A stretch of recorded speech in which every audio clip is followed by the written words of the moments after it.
Crime is falling, confidence is surging, and our country is thriving and highly respected again. The president added some theatrical flair to the annual speech, bestowing the Medal of Freedom to Rush Limbaugh, offering a scholarship to a young girl from Philadelphia, and even reuniting a service member with his family. The president was interrupted 113 times by applause. Democrats' reaction generally subdued. That is until after the speech, when House Speaker Nancy Pelosi ripped up her copy and threw it on the desk on the way out, explaining it was the courteous thing to do, considering the alternative. South Carolina Senator Lindsey Graham reacting to that. You can tear up the speech, but you can't tear up the accomplishments, and that's what this race is going to be about in 2020. In the Democrats' response, Michigan's Governor Gretchen Whitmer challenged the president's claim that the economy is strong. The American economy needs to be a different kind of strong.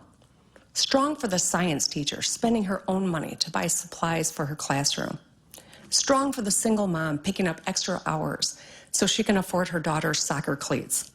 Strong for the small business owner who has to make payroll at the end of the month. Governor Whitmer also called for unity in the Democrat Party. More Americans are being evacuated from the coronavirus hot zone in China. 2 evacuation flights now underway, headed for California, with about 350 people on board. They will be subject to a medical quarantine upon their arrival. 490 people in China have died from corona, more than 24,000 infected. America is listening to Fox News.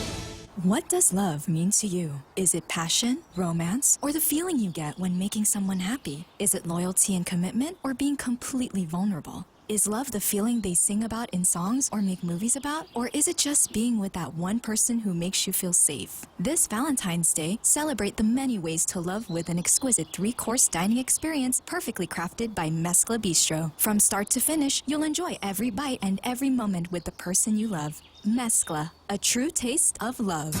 Yikes, are those Christmas bills coming in already? Those high-interest credit cards at 16, 18, even 24%? Well, we have a New Year's solution for you. A Bank Pacific personal loan with rates as low as 4.65% to pay off those expensive credit cards. It's easy, it's fast, and it's as low as 4.65% APR. Bank Pacific, where others put branches, we place roots. Equal credit opportunity lender as low as 4.65%. Conditions apply. More than 24 hours later, results are coming in from the Monday Iowa caucuses. We still don't have a winner, but we have some movement with the numbers. We're at 71% of precincts reporting now, up from 62% earlier in the day. You still have Pete Buttigieg in the lead. That fact represents an astonishing victory for this campaign, this candidacy, and this vision that you all have been a part of. In a close second is Senator Bernie Sanders. He remarked that in New Hampshire, they know how to count votes. Now, the chairman of the Iowa Democratic Party says it's due to a phone app malfunctioning that caused the votes to go bad, or the tallies to go bad, but it's all backed up on paper. He apologized and promised the vote will be accurate going forward. Fox's Mike Tobin in Des Moines. The Senate will hold its final vote Wednesday afternoon in the impeachment trial. Maine Senator Susan Collins announcing Tuesday that she will vote to acquit. The House chose to skip the basic steps of judicial adjudication and instead leapt straight to impeachment as the first resort. Therefore, I will vote to acquit on Article 2. Another big retailer announcing store closings. Macy's will be closing over 100 stores. The department store operator is planning on shuttering 125 of its least productive stores over the next 3 years, as the struggling retailer tries to reinvent itself as more shoppers make purchases online and make fewer trips to the mall. Macy's is also cutting roughly 2,000 corporate jobs, or 10% of corporate and support staff, and closing several offices, including one of its corporate headquarters in Cincinnati. The store closures represent about 1/5 of Macy's current locations. Fox's Hillary Barsky. Wall Street Tuesday, the Dow gained 407 points, NASDAQ up 194. The S&P 500 closed 48 points higher. I'm Jack Callahan. This is Fox News.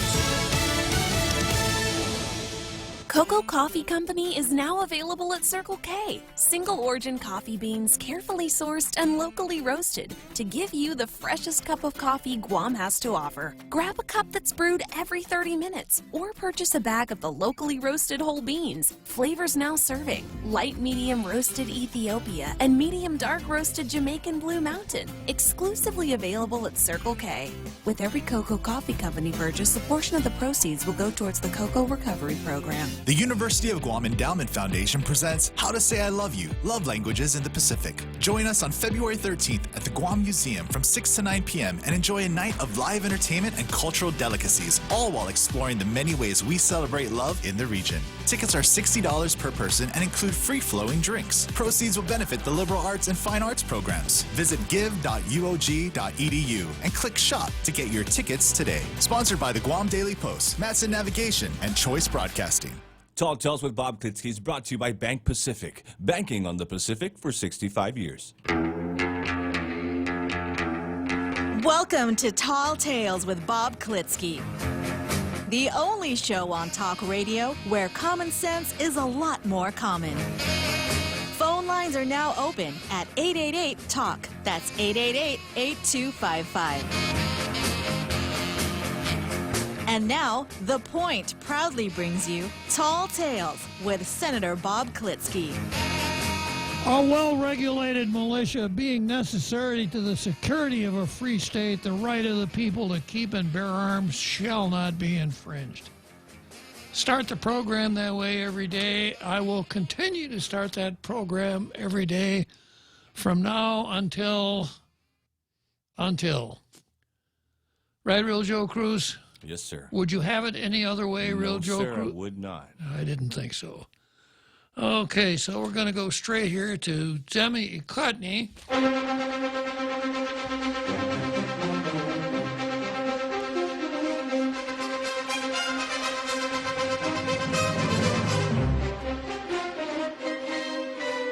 I've got my blue pencil here to mark up mistakes.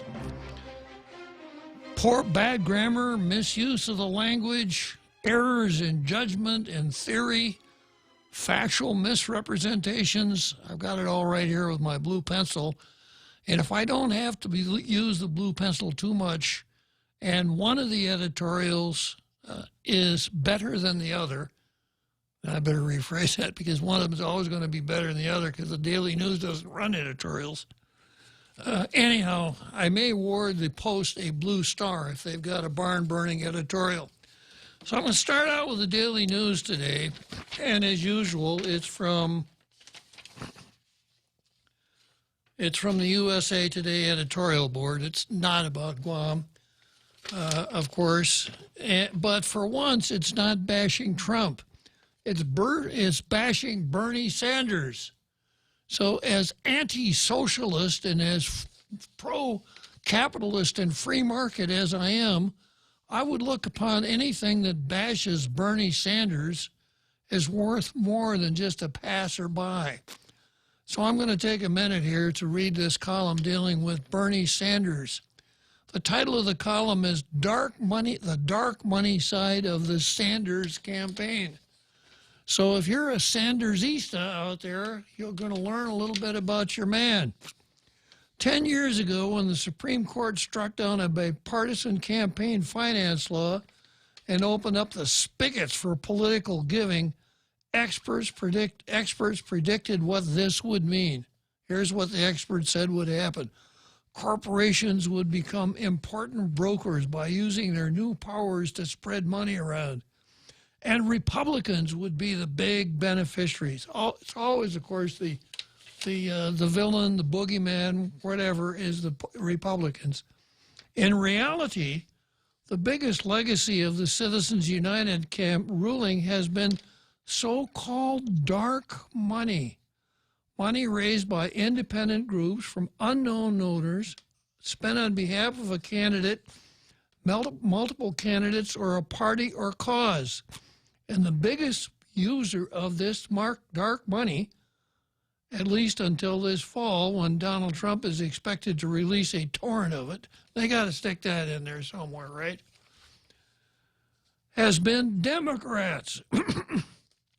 In the 2018 midterm elections, dark money groups spent about $150 million. Liberal groups accounted for 50% of that, 54% of that. This year brings a new chapter in the story. Senator Bernie Sanders, an independent from Vermont, has created and is the beneficiary of a dark money group called Our Revolution. What makes Our Revolution different is that it's designed to advance Sanders' cause against other Democrats in the primaries, rather than against a Republican in a general election. It's one thing to say you have to play the dark money game because the other side surely will. It's quite another to be first off the mark and bringing in its corrosive powers into a new area. Sanders has long been a big critic of money in politics. To then go out and found a group like Our Revolution is hypocritical. Now, once again, Real Jew Crow Cruz, going after economy in words, which, is something I harp on a lot. Why use 3 words when you could use 1? Or why say utilize when you could just say use? There you go. Well, here's a classic example of what I'm talking about. Sanders has long been a big critic of money in politics. Then to go out and find a group like Our Revolution is hypocritical. They already said Sanders at the beginning of the sentence. You could stop right there. You don't need to explain how Sanders is hypocritical. Okay, Our Revolution claims to voluntarily report all donors who give more than $250, but it doesn't file documents with any agency providing identifying information about individuals or specify how much they gave. Our Revolution has set off a kind of arms race, with Sanders' poll numbers rising ahead of the Iowa caucuses. And for once, I think poll numbers will be important even after the caucus is over, because they're still trying to figure out who won the caucus. 170,000 votes in their caucusers, or 170,000 caucusers, and they can't figure out who won. And this is the Iowa State Democrat Party. The Democrats, these are the folks that want to take over the entire country's health care system.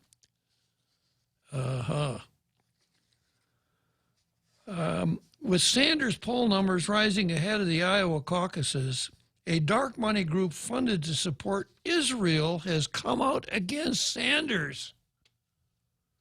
Some moderate interests in the Democrat Party are considering creating anti-Sanders groups.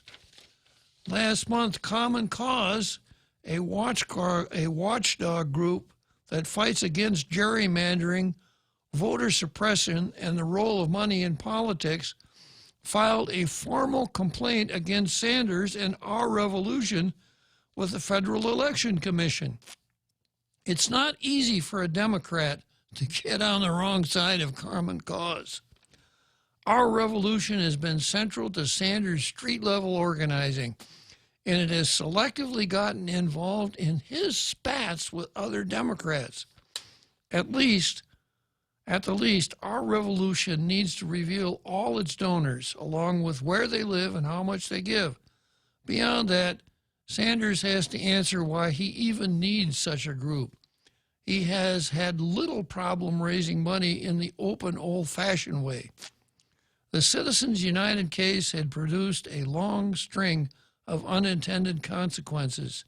It would be highly ironic if one of them is progressivism abandoning its soul in the name of political expedience. Now, I'm going to quibble with that last sentence, too. It would be highly ironic if one of the unintended consequences of the Citizens United decision is progressivism abandoning its soul. progressivism has a soul? Boy, you could have fooled me on that one. So, a pretty interesting editorial from the USA Today.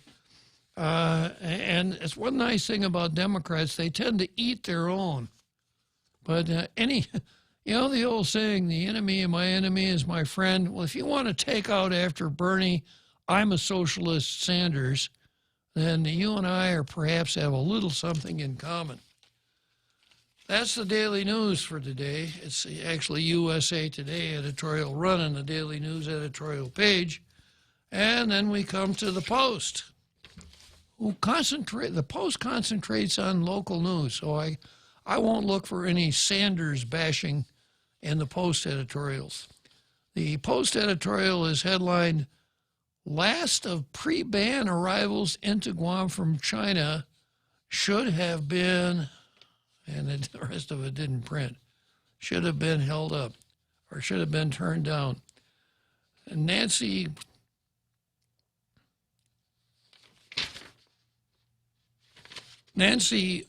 Meshinier, Director of U.S. Centers for Disease Control and Prevention, National Center for Respiratory Diseases. She's probably going to want both my and Tom Poole's phone numbers. Said in a teleconference with reporters Tuesday, Guam time, that the threat of the novel coronavirus is unprecedented. That's in part due to the rapid rise in numbers in a relatively short time, and because the contagion from some cases involves patients who haven't shown symptoms such as fever, coughing, and sore throat. What I would say is this is an unprecedented situation, and we have taken aggressive measures. A couple of weeks ago, there were 41 cases in China, Meshinier said. The latest count has topped 20,000. And there are now 2 deaths outside of China, one in the Philippines and another in Hong Kong. And because this type of coronavirus is new, Meshinier said, the American public doesn't have immunity to it. She also said the data suggesting that people who don't have symptoms who are mildly symptomatic may be transmitting the disease. It's another concern. All of those are worrisome data points. This is an aggressive action by the United States, but our goal is to slow this thing down. We made an aggressive decision in front of an unprecedented threat that action now would slow this down and now has the biggest potential to slow this thing down, Meshinier said, according to a transcript of the briefing. Over the weekend on Monday, on the eve of the United States ban on the entry of foreign travelers from China, a few dozen were allowed into Guam from mainland China. The travelers were checked at AB Wanpat International Airport, and they were subsequently released to be in our midst after authorities didn't spot any visible symptoms. The Guam Daily Post has learned that they are staying in Guam hotels. Guam hotels have activated a protocol similar to what they used during the SARS health threat, but it essentially tells hospitality industry workers to practice caution similar to what they would do in regular flu cases. Now, here's the punchline. It would have been better for government of Guam agencies working to prevent incursion of the virus into Guam to keep these tourists quarantined for 14 days, just to ensure they're not carriers of the virus. Our hospitals have spaces that can be made into isolation areas. Well, I don't know about that. From one of the things I've read is because we don't have enough nurses, some of the floors could be isolation areas because there's no patients there. It would have been better for the safety of our community to have the latest arrivals from China kept isolated until they passed the 14-day period for the virus to manifest. There's a reason why American and U.S. permanent resident passengers from China are being quarantined in 11 locations in Hawaii and the U.S. mainland, primarily inside U.S. military bases. That's because the United States can't risk more contagion from someone infected but showing no symptoms. As of press briefing on Tuesday, there were 2 cases in the United States of patients who earlier didn't show symptoms of the novel coronavirus.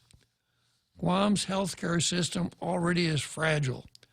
The novel coronavirus has added a new challenge, and the least our government can do is err on the side of caution.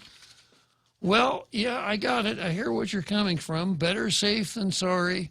An ounce of prevention is worth a pound of cure, and on and on. But 2 things I got to quibble with here before I give the star to the blue star to the Post. It would have been better for government of Guam agencies working to prevent the incursion of the virus to keep these tourists quarantined for 14 days. First question, who in the government of Guam has the authority to do that? Let's consider the worst case scenario. China, as you were, a tourist arrives from China and he picks up his bag and goes through customs, and someone from the Department of Public Health and Social Services says, please come with me, we're going to quarantine you. And the person from China, let's really make it easy here, is a lawyer. A lawyer who's been to law school in the United States, the worst possible kind.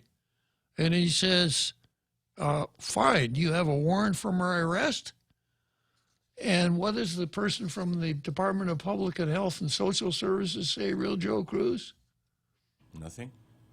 That person says, warrant? We don't need no stinking warrant. You're coming with us. So they get into a little scuffle right there in the airport. I don't think anybody from Public Health and Social Service has the ability to arrest someone and quarantine that person. I think it would be very difficult to get someone from the airport police or the Guam police to do the same thing for the same reason. Is there probable cause to believe that a crime has been committed and that this gentleman and that this they from China committed that crime? If not, the cop's not going to arrest. I suppose it's theoretically possible for the Attorney General to go before a judge and ask for a warrant of arrest. There's probably some case law somewhere that says a warrant of arrest would issue in the case of danger from a person who is a carrier of a communicable disease. But that lawyer is going to say, hey, look, I don't know why you're arresting me. The United States has not said that anybody from China can't come in. Where do you get this authority? And how much money did you say you had in your treasury? And how do you spell Government Claims Act? You know, I've often kidded about my lawyer's toolkit, the calculator that can compute how many angels can dance on the head of a pin, and the knife that's so sharp that you could split hairs with it, and those dung-colored glasses that allow you to look way down the road and see every bad thing that could happen. So that's a question. I don't have the answer. I suspect someone out there in our radio listening audience would call and volunteer it. And then the other thing I quibble with is this sentence. Our hospitals have spaces that can be made into isolation areas. Our hospitals don't even have spaces that can be made into non-isolation areas. You know, Guam Memorial is forever saying, no room at the inn. We can't accommodate any more emergencies. Take them to GRMC. And if we did, does it make sense to take someone who has this horrible communicable disease and take him to a hospital? I got a feeling that's not what they're doing in the 11 quarantine sites. Not being a doctor, and not having studied the vectors and all of the things that people in public health can tell you about, I would think that it's very risky to take someone with a communicable disease to a hospital. You know, when you go to go to GRMC, there are signs out there. If you have a communicable disease, please go away. So, if we were going to quarantine these folks, I would think it would be somewhere away from the hospital. Now, if we had this overpowering desire to do this, an alternative would have been this. Mr. and Mrs. Chinese, all 14 of you, we don't want you to come into Guam because you may have SARS. You may have coronavirus. We don't want to take the chance. This is what we're going to do for you. We're going to fly you to Honolulu, where you will be quarantined for 14 days. And then we'll bring you back here and you can commence your vacation. That would have cost some money. But I suppose another alternative would have been to have Senator Taitano do some liaison with the military here, with Joint Command Anderson Naval Station, to see if the military here couldn't have provided a quarantine space for those folks. You know, we worked so hard on having a good relationship with the military, both our governor and Senator Taitano and some of our other senators. I'm sure the military would say, oh, if there's any way we could help you with this, we'd be glad to.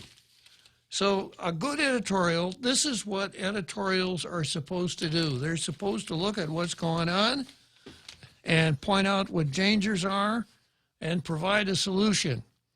And if you provide a solution I don't agree with, if you have shown that you've worked through it in a thoughtful way and you make a good point, you still could get the Blue Star. There it is.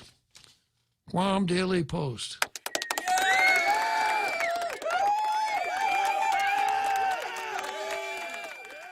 Well, they earned it. They deserve that big round of applause. Okay, are we close to our first break, real Joe? Yes, sir. Yeah. Another Joe, I'll tell you what, hang on. We're going to take a break, and then we'll pick you up, and then I'll dive into the card. Super Bowl 54 was quite a spectacle. 3 thoughts. Number 1, it was a great game. Number 2, the referees did not determine the outcome. And number 3, the halftime show. I'm Jerry Roberts, and at 7:20 a.m. on The Ray Gibson Show, we'll talk about the NFL and Super Bowl entertainment. You can find daily transcripts of The Extra Point at GuamTraining.com. Brought to you by Guahan Insurance Services and First Hawaiian Bank on 93.3 The Point. Circle K, single origin coffee beans carefully sourced and locally roasted to give you the freshest cup of coffee Guam has to offer. Grab a cup that's brewed every 30 minutes or purchase a bag of the locally roasted whole beans. Flavors now serving: light medium roasted Ethiopia and medium dark roasted Jamaican Blue Mountain. Exclusively available at Circle K. With every Cocoa Coffee Company purchase, a portion of the proceeds will go towards the Cocoa Recovery Program. Now, more Tall Tales with Bob Klitzkie. Spitting truth like watermelon seeds at a summer picnic.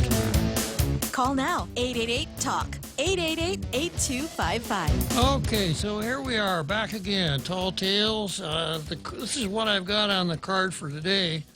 I didn't put it on the card until I was driving over here listening to the radio, and then I thought, if anybody wants to talk about it, how about Nancy versus Don? Yeah, I'll just mention it briefly. If anybody wants to talk about Nancy versus Don, how to waste paper in public, I'd be glad to do that. And then after that, I've got Taitano. I've got Taitano versus Ken Leon Guerrero. And let's see, I've got a lot of old stuff on the calendar here. I've got Chief Ignacio versus Public Safety, Tall Tales versus the Hell No Group, Robert Underwood versus Us, the Pope versus Trump, and Antonio Gramsci versus y'all. But let me get right on the phone here with, this isn't you, Real Joe Cruz. This is another Joe. It's not easy to be a Joe, is it, another Joe? Do my best, all I can do.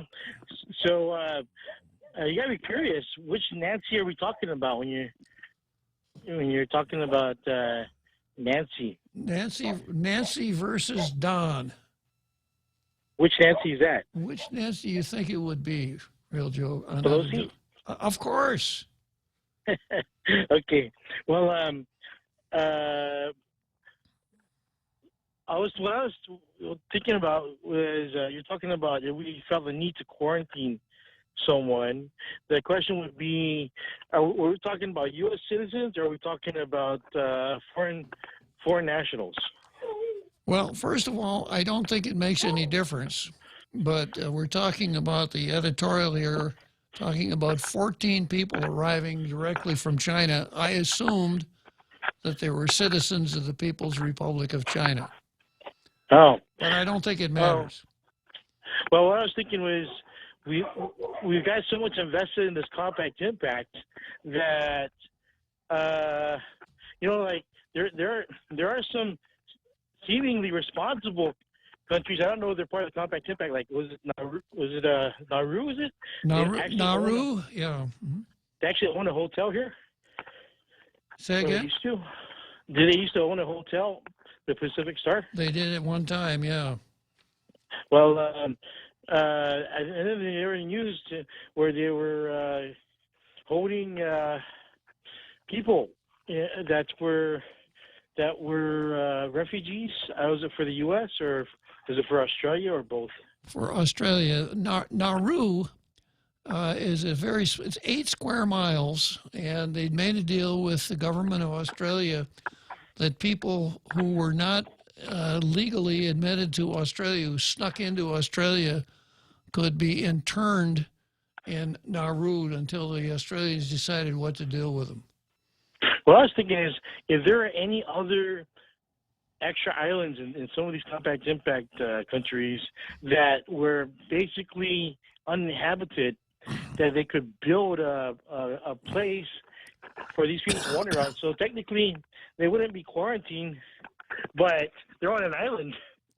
And they can wander around as much as they want on one of these little islands. And we built a little place for them, and so in effect, they're quarantined by virtue of they don't have a boat to get off that island. Depending on how many people we're talking about quarantining. But I want to run that by you first, Uncle Bob, to see would that be considered inappropriate or. Well, I'll tell you what, another Joe. The French had an institution sort of like that off the coast of South America. The French called it Devil's Island. Ooh. The same principle. Criminal convicts were taken to an isle called Îles de Salud, which means health, and they were allowed to survive, to subsist out there on their own. But, of course, it was an island. They couldn't swim away. No, I don't think that that would pass constitutional muster either, another Joe. And by the way, Nauru is not one of the compact impact countries. It's an independent Okay, country. Bob. So I'm sure you and a bunch of other elders will figure out what the best thing to do would be without causing some international incident or getting our government in trouble with one of these elite trained lawyers. Thanks a lot, Uncle Bob. You're welcome, another Joe. Yeah, well, so we got a little help kicking the show off today. Real Joe Cruz, another Joe called in. I wouldn't be surprised if another Joe calls back later on. He really likes riding that Ferris wheel. Okay, so first item on the card here, if anybody wants to pick up on it, it's national, it's not local, it's not the kind of thing I usually do, but it's Nancy versus Don. And I had a chance to watch the State of the Union address today, and and I watched at the end of the State of the Union address where Nancy stood up and picked up her printed copy of the State of the Union address, which President Trump had handed to her at the beginning before he began his remarks, and she very pointedly tore it up. Now, I'm not sure exactly what the appropriate response to that should be. I was thinking in terms of the following things. Making her stand in the corner for 10 minutes. I think they call that a timeout nowadays, right, Real Joe Cruz? Yes, sir. Yeah, when I was a kid, if you were naughty, the teacher would make you go stand in the corner. I heard. It never happened to me, of course. Yeah.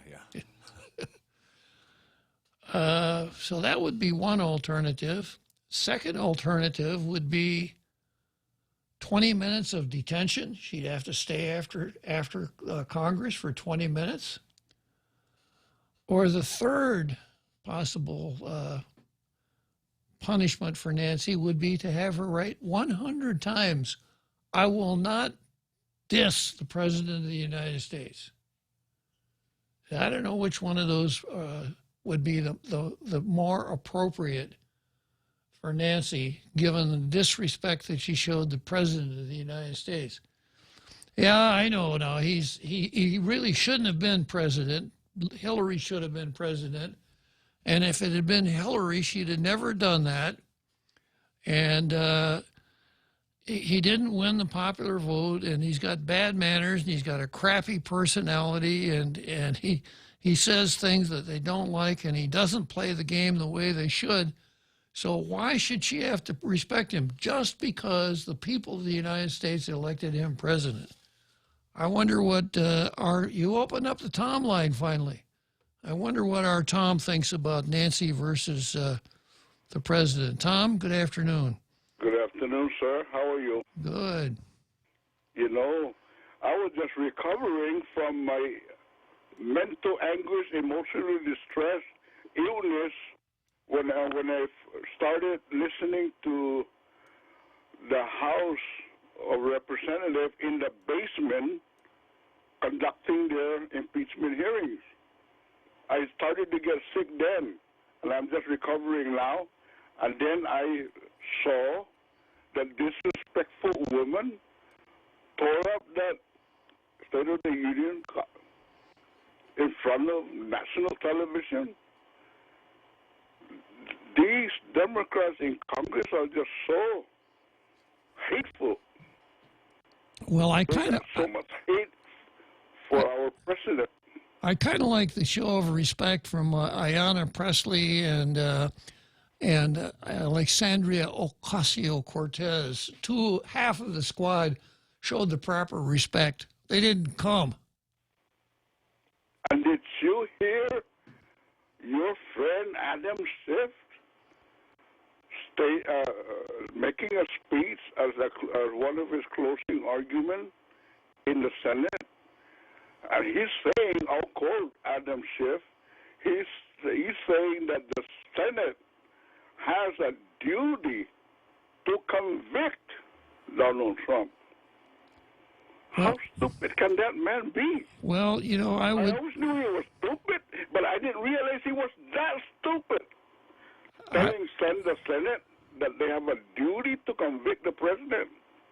I would be tempted to say that Schiff really stuck his neck out there, but then, you know, he's got such a tiny little pencil neck that even if he did, no one would notice. Right, Tom? Yeah, that's right. I don't know what's wrong with those people at the 28th Congressional District of Southern California. Why do they keep electing that idiot into office? We got some elementary school students that have more brains than that guy.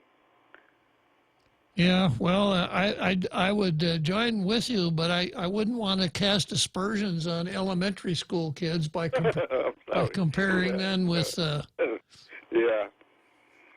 Oh, man, you know, I'm getting sick again because of Adam Schiff, and then witnessing Pelosi did that in front of national television.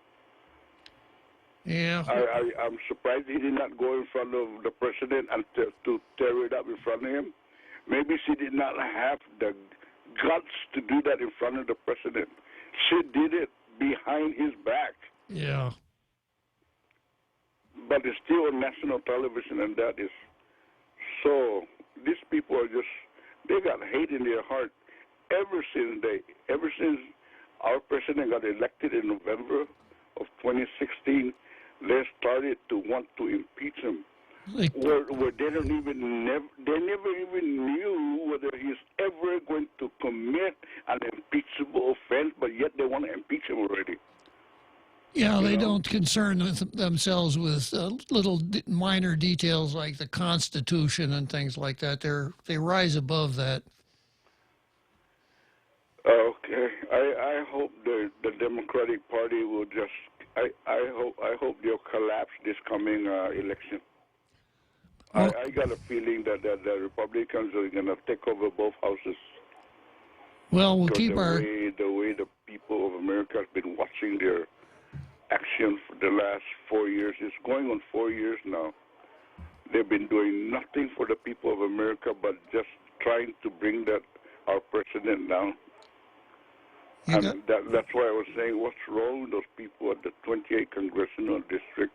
The Adam Schiff has done nothing for them in his last 2 terms. True enough, Tom. Anyway, I just want to rant out so I can get some of my blood pressure down a little bit. I want to get some things off my chest so I can at least bring my blood pressure down. Well, so how are you doing anyway, sir? Tall Tales is the best remedy for high blood pressure around. So if you don't... That's right, okay. Yeah. Okay, I'll let some other people chime in. Thank you, sir. All right. Good talking to you, Tom. Yeah, bye. So Pam Duvall says that Nancy acted like a bratty schoolgirl, and that's why I went through that list of punishments. And then somebody else posted that the appropriate punishment for her would be to copy on a separate piece of paper President Trump's entire speech. That would be appropriate too, wouldn't it? And let's see, I've got another post. Usually when someone breaks or tears things up, they've become frustrated and just give up. Trump broke Nancy. Yeah. So I suppose in Nancy's world, Trump's very existence shows disrespect to her. Okay, so if anybody else, let me see if there's anything else, anybody posted anything else here about Nancy versus Don.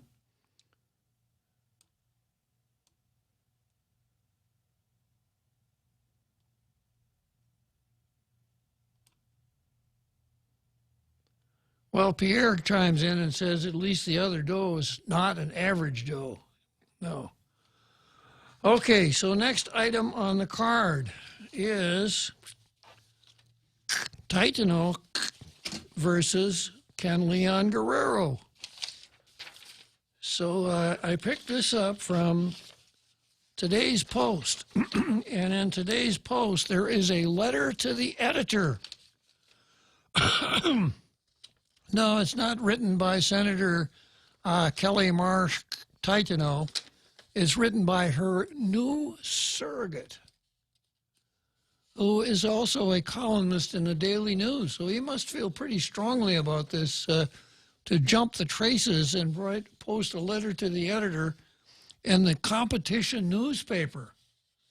I wonder what his publisher over at the Daily News, how that will fit with them. And this is what he says.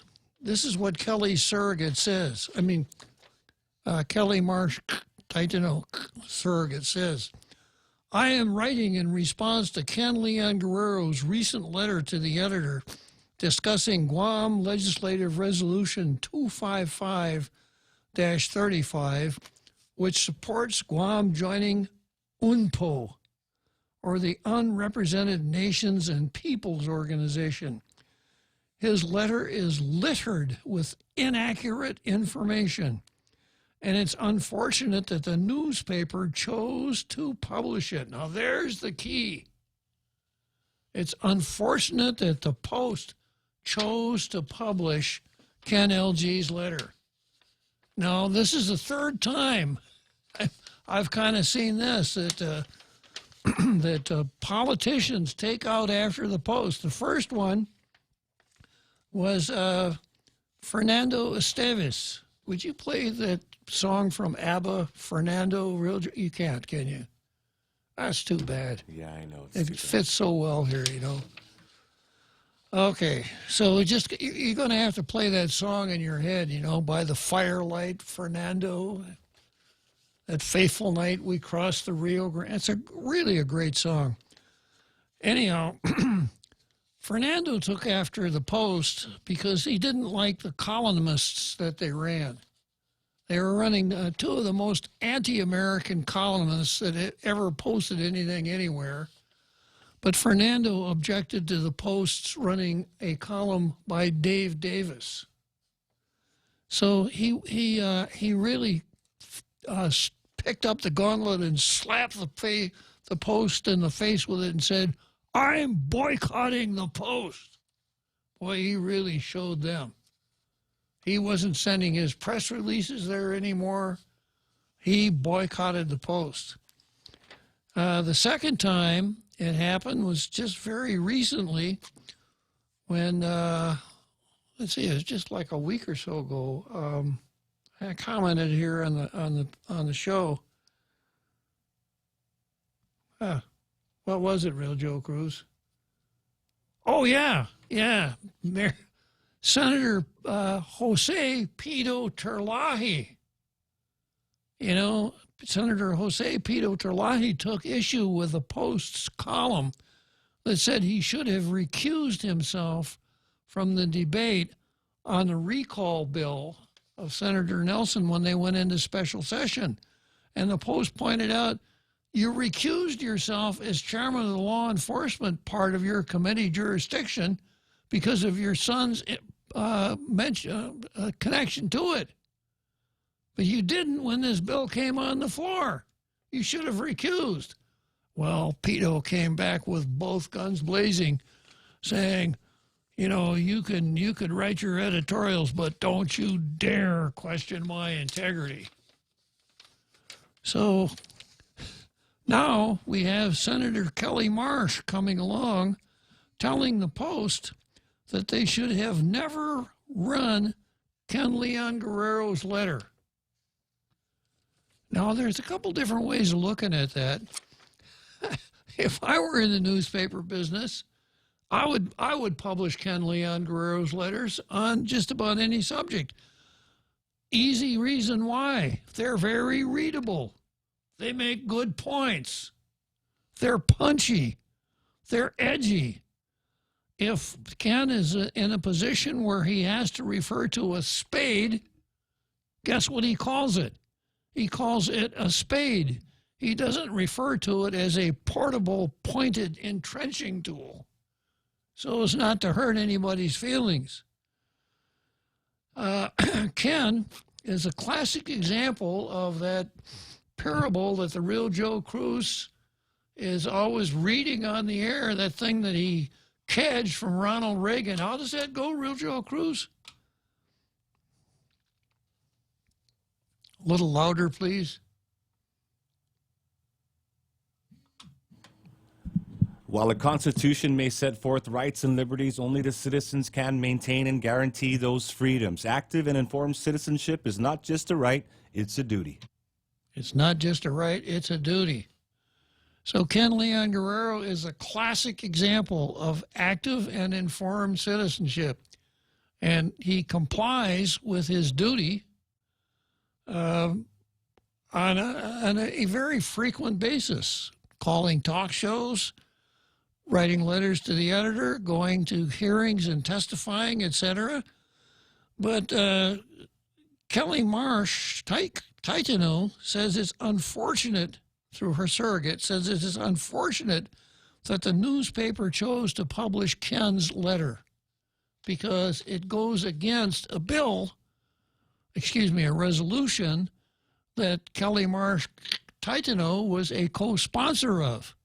So, of course, the Post should not have published that letter. Then the letter of the editor goes on saying, being against something and arguing your point is critical to any democracy. But if one's argument is based on inaccurate information... Wow, already? Okay, we'll take a short break here, and we'll come back to Titano versus Ken LG right after the break. Everyone has a busy schedule these days, and sometimes we forget to schedule our routine dental checkup and cleaning. Don't neglect your dental health. Schedule one today with Dr. Robert Yang and his Smile Team, conveniently located at the East West Business Center on Marine Drive, Upper Tumon. Call us today at 647-8702 or 3. Again, that's 647-8702 or 647-8703. We make smiles happen. Half a day, I'm Governor Lou Leon Guerrero. And I'm Lieutenant Governor Joshua Tenorio. If you survived the Japanese occupation during World War II, filed a claim under the World War II Loyalty Recognition Act, and received a letter from the Foreign Claims Settlement Commission saying you are entitled to receive monetary compensation, then you may have an adjudicated claim. Bring your claim letter and a valid government ID to our Guam War Claims Processing Center at the old Hakubotan building in Tamuning, Mondays to Fridays from 9 a.m. to 4 p.m., and we will help you process your claim. If you have any questions or would like to know more, call us at 472-8931 or visit our website at warclaims.guam.gov. Getting to this point wasn't easy, and our work isn't over. But we are now beginning to heal old wounds and honor our greatest generation. And we say to those still alive to hear it, your long wait is over. The University of Guam Endowment Foundation presents How to Say I Love You, Love Languages in the Pacific. Join us on February 13th at the Guam Museum from 6 to 9 p.m. and enjoy a night of live entertainment and cultural delicacies, all while exploring the many ways we celebrate love in the region. Tickets are $60 per person and include free-flowing drinks. Proceeds will benefit the liberal arts and fine arts programs. Visit give.uog.edu and click Shop to get your tickets today. Sponsored by the Guam Daily Post, Matson Navigation, and Choice Broadcasting. Tall Tales with Bob Klitzkie is brought to you by Bank Pacific. Banking on the Pacific for 65 years.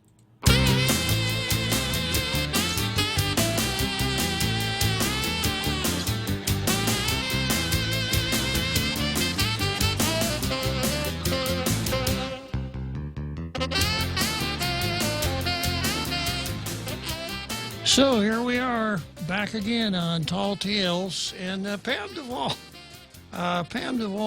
kind of did it just exactly right here. She says, Ken serves the people. Kelly Marsh, Titano. Kenny Williams says, KMT is turning into Bavakwa's puppet. So I thought it was the other way around. I was thinking that this letter to the editor was written by KMT's surrogate. That's easier to say than Kelly Marsh Titanoak. But Kenny Williams is saying that she's turning into Bavakwa's puppet. And Pam Duvall comes along with, she says, Kelly Tihatungo Marsh. Okay. And Pam Duvall says that Kenny Williams nailed it. Well, I guess that's a matter for further discussion, isn't it? So, in any case, the first point that whoever it is, if it's Titano or her surrogate who's writing this, if you want to have some kind of unfavorable comments sent your way on Tall Tales, criticize a news outlet for running a story. That's a good way to do it. Politicians are not in the business of telling journalists what to write and what not to write.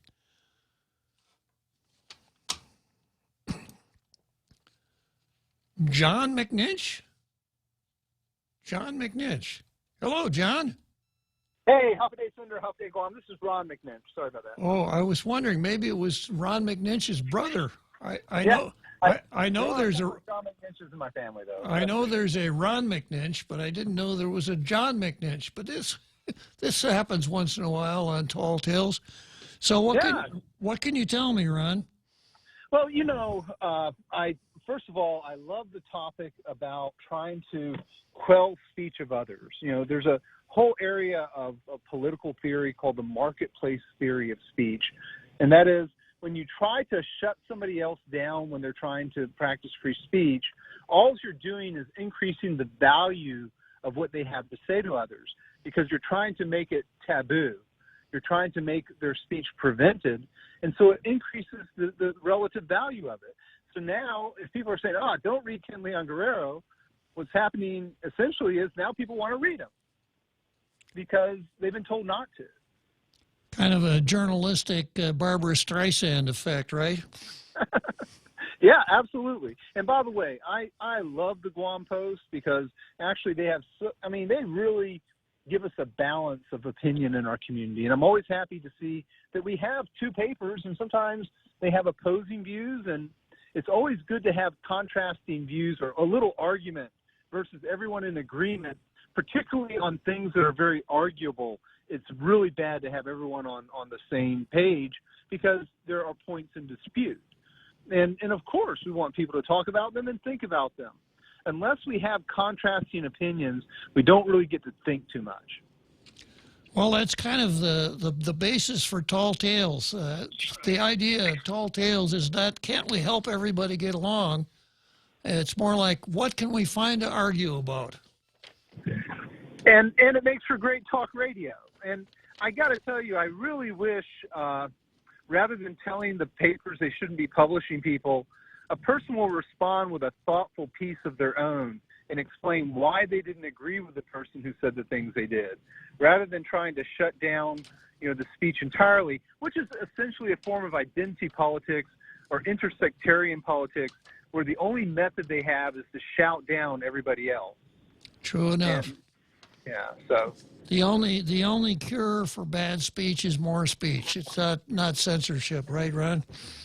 Absolutely, and let the public make up their minds for themselves. The public has common sense. The public has their own mind. They can make up their own mind. True enough. And if public has any problems, they can always tune in to Tall Tales at 4 o'clock in the afternoon for some clarification, right? Absolutely. And by the way, you have lots of listeners that are arguing with us and against us for us all the time who don't even call in. And yet they've actively engaged the opinion and thought process. Well, that's what it's all about. Very good. Well, always a pleasure, Cinder, and keep up the good work. We'll do it, Ron. Thanks for calling. Yeah, so I haven't been able to get past this part of, I don't know if it's Bavacqua's letter or Titano's letter, or I don't know if it makes a difference. But he says, the letter says, responding to Ken Leon Guerrero's letter is littered with inaccurate information, and it's unfortunate that the newspaper chose to publish it. And I was in the process of saying, it's not a politician's job to tell a newspaper what it should publish or shouldn't publish, no matter what. It's not a politician's job to tell a TV station what they should run or what they shouldn't run. Politicians are not in that business.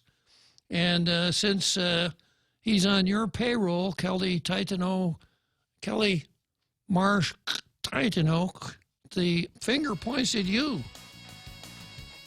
Okay, let's take a short break here for our big halftime show, and we'll come back to the same item. And if anybody has an overpowering desire to talk about Nancy versus Donald, we can do a little bit more of that in the second half of the show.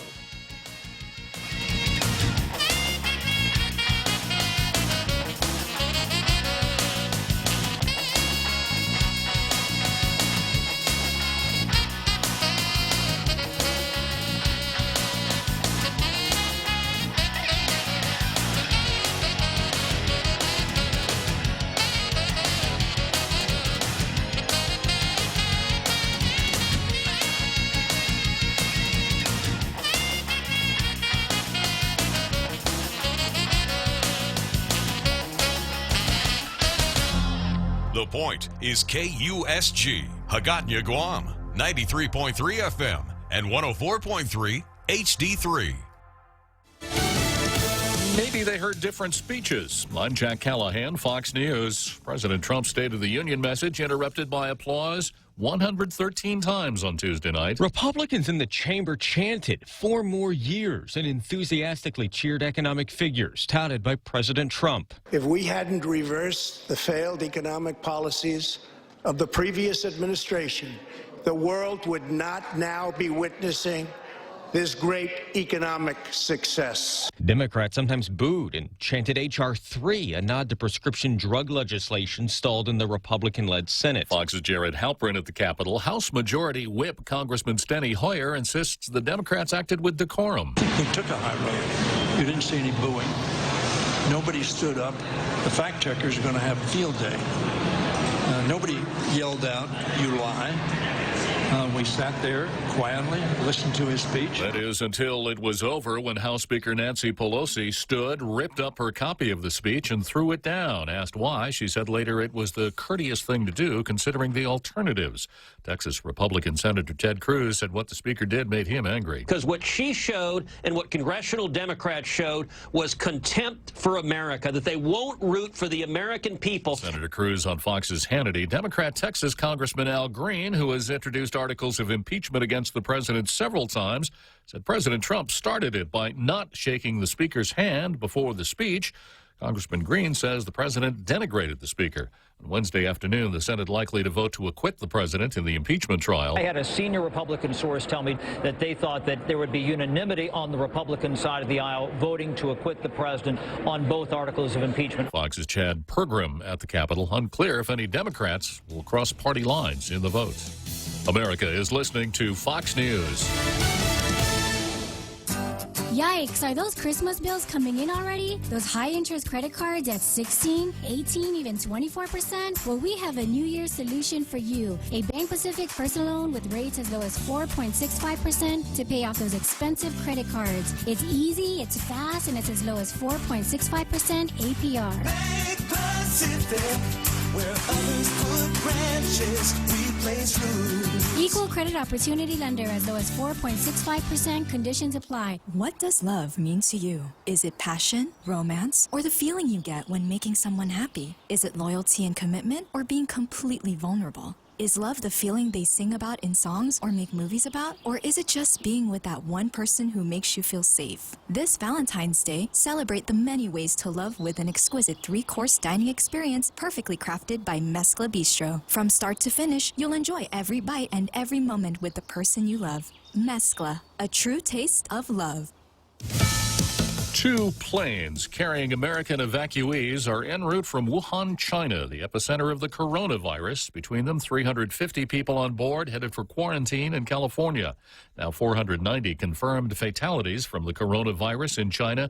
The country's General Counsel Wang Ping. Now, the prevention and control of the outbreak is China's top priority and the most important work for now. People's well-being always comes first.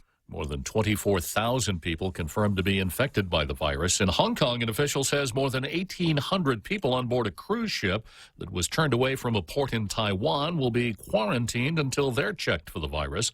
The World Dream was refused entry at the Taiwanese port on Tuesday after 3 passengers on an earlier voyage were later diagnosed with the coronavirus. Incomplete results from the Iowa caucuses are in, and they show former South Bend Mayor Pete Buttigieg out in front. He says his campaign's come a long way. Started with nothing and built up over the course of the year with a message, a team, and a vision for where we need to go that clearly drew a lot of people. With the incomplete results, the Fox News decision desk not yet predicting winners. A court in Iran sentencing to death a man it claims is a CIA spy. Iran saying its highest court has confirmed a death sentence for an Iranian man convicted of spying for the United States. The Iranian judiciary identifying him as Amir Rahimpour and saying he'll be executed soon. Iranian state media quotes one official accusing the man of receiving money from the CIA to share details of Iran's nuclear program. Iran also saying 2 charity workers who are facing similar charges have been jailed for 15 years each. Simon Owen, Fox News. Dow futures down nearly 50 points a day after the Dow gained 407. I'm Jack Callahan. This is Fox News. Mezcla Chamorro Fusion Bistro in the Grand Plaza Hotel in Tumon is stirring up some of your favorite drinks all night long. Come down on Wednesday and Friday nights from 5:30 to 10 p.m. Indulge in some of your favorite local cuisine and pair it with your favorite drink. From our ice-cold beers, our finest selection of wines and liquors, to our top-notch cocktail specials, your friends at Mezcla Bistro Tumon are ready to serve you. Why limit happy to only an hour? The Mezcla family reminds everyone to drink responsibly. See you on Wednesday and Friday night.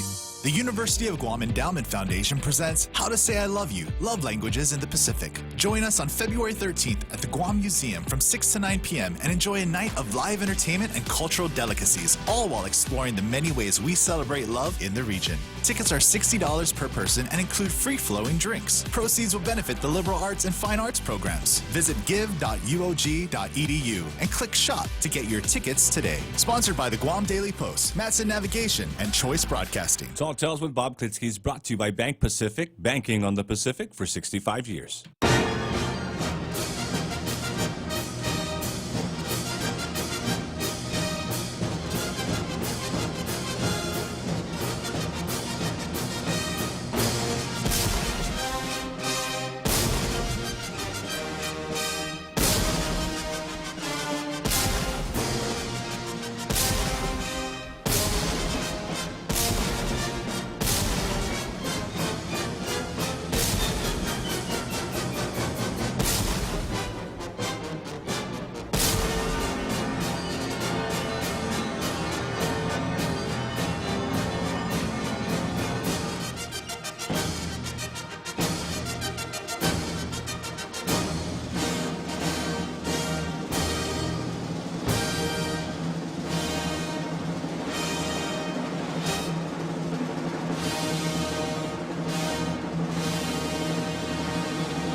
Great show. I enjoy that show so much every day. Tune in at 1700 for that big halftime show. Show's over, so we're now in the second half of Tall Tales. I had a chance to peek at the Facebook comments here during the halftime show, and there's one here by, let's see, where is that one? John Anthony B. Munya. He wants to go back to Nancy versus Don for a moment, so I'll read his comment as it applies to Nancy versus Don. He says, John Anthony B. Munya, forgive me for being a bit late. I was on the road, so couldn't chime in. Then he says, I was stationed in Korea 2000-2002. Anyway, sometimes you would see a soldier standing by the walk-in gate. He would embarrassingly and loudly have to do a public service announcement, so to speak, about whatever infraction he may have committed to passing soldiers and such that are walking in and out of the gate, such as, please drink responsibly and do not violate curfew. Yeah, maybe we could have the bratty Speaker of the House do something like that on Fox. Good call, John Anthony B. Munya. Very, very well done. So let's see, beginning of the second half, and sure enough, I've got our Carl on the phone. Good afternoon, our Carl. Hey, good afternoon, Bob. Yeah, interesting show as usual. And you know, I've said before, I don't know if it was on your show, but are there any other shows? Well, the host of Tall Tales is a jealous talk show host. He will have no other talk show hosts before him. Yeah. Go ahead, Carl. Yeah, I really very strongly believe that by far the most precious things we have in our relationship with America are those 27 amendments to the Constitution, especially the first 10, the Bill of Rights. And of those, the first one or two are priceless. Millions of people have died to protect those. That first one includes freedom of speech. So, you know, when we see the things going on campuses across America, you know, these cries for socialism, and suppression of speech of people with opposing views, and violence, actual violence toward people who have politically incorrect views that are outside of the left.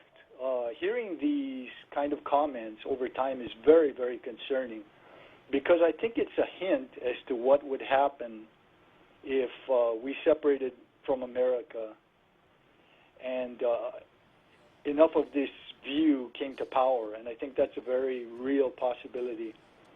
Well, here we are, and we haven't even separated, Carl, and we have a senator with a surrogate of a senator saying that it's a story that was critical of that senator's activities should never have been published.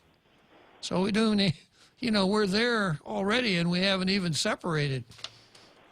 Yeah, and I think just like gamblers, you know, sometimes people have, you know, what they call tells, you know, body signs, movement of the eyes, shifting. You know, these are little tells about what is coming.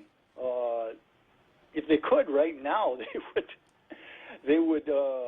I'm sure they would find ways to punish media that dares to publish views that are contrary to the accepted views on the left. And I see that coming if this goes far enough down the tracks. And that's slowly, incrementally where it's heading.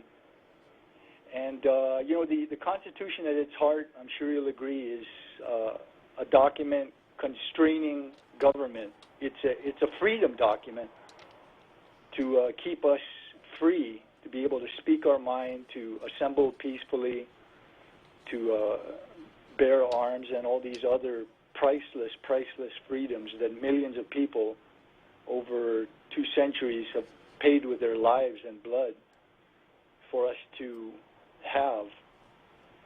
And so I'm very concerned. And there's also the matter of, you know, the federal laws that punish public corruption. You know, what would happen to the people, the public officials that have been caught doing things that are harmful to the community, you know, the Jonia mayor and other public officials that, you know, the FBI had to come in and investigate and punish that public corruption. So what would happen? I believe, you know, if we separated from America, and I believe it would be a field day. The certain public officials that are inclined in that direction would be completely unshackled. If we think this is bad, what we have now, I think this is just a warm-up for the potential of what could happen if this thing develops far enough down the tracks.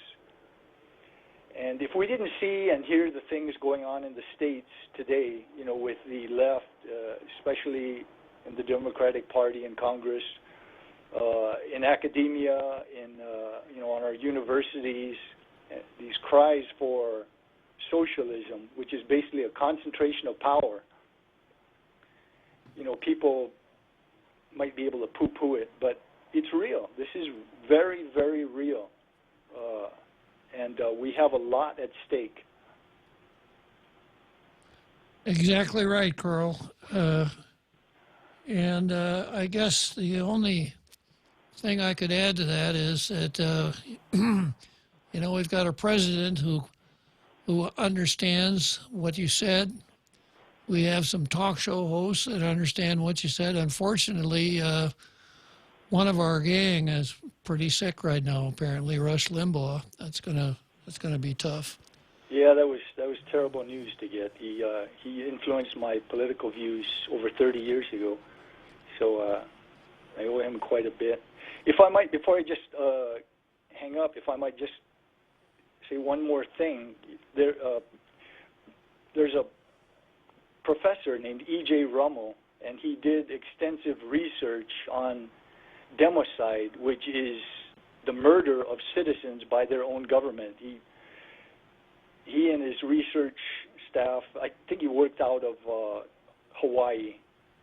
He's still got a web page. If you look up the word democide, if you Google it, it'll take you to his page. But he poured over thousands of documents, describing thousands of incidents of democide, the murder of citizens by their own government. And he came to the conclusion that in the 20th century, over 262 million people were killed by democide.